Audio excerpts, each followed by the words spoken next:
رسالة تجار سوق الزهراوي اليوم أول يوم لهم وجود بالسوق بعد تحريره. بدء إعادة تأهيل هذا السوق. هون في البلدية بلشوا يشيلوا الساتر الأساسي هذا البعيد. هي زوم، ما في زوم.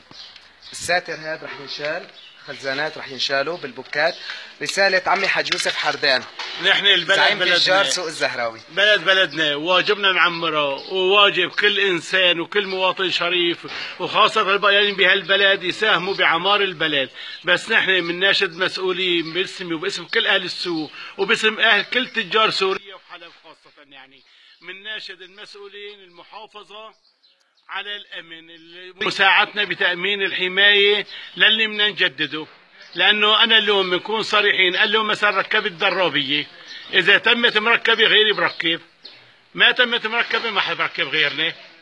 فلذلك نرجو من جميع المسؤولين وكل انسان مواطن او مسؤول يساعد بالمحافظه على الامن مشان تنعاد عجله الدوران للاقتصاد وتشتغل البلد من جديد، وان شاء الله كريم بتصير مثل اول واحسن من اول. بس خلصوا البلديه، شالوا الانقاض هون من السوق كليتنا بنباشر عمل، كليتنا كل الشباب هم مجتمعين، طلع هالجهه، طلع على الجهه الثانيه، بالجهه الثالثه، كل الناس ناشدناهم بدعوه على الفيسبوك مشان يحضروا وينظفوا، كلهم استجابوا الله يجزيهم خير ومشكورين، كلهم شرفاء وكلهم بحبوا بلدهم، والدليل انه بقيانين بالبلد.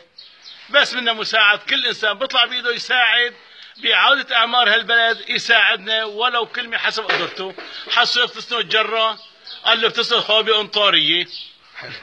الله يجزيهم الخير. بنعطي رساله بقى للي كانوا سبب وجودنا هلا بعد 5 سنين. الله يجزيه الخير. نرفع التحيه لسياده القائد الدكتور بشار الاسد ولسيد محافظ حلب، مشكور كمان على جهوده اللي عم نسمع كثير، يعني مثلا انه عمال بيحاول مشان يعاد دوران العجله الاقتصاديه كمان. والله محيي الجيش العربي السوري ويقويه يا رب.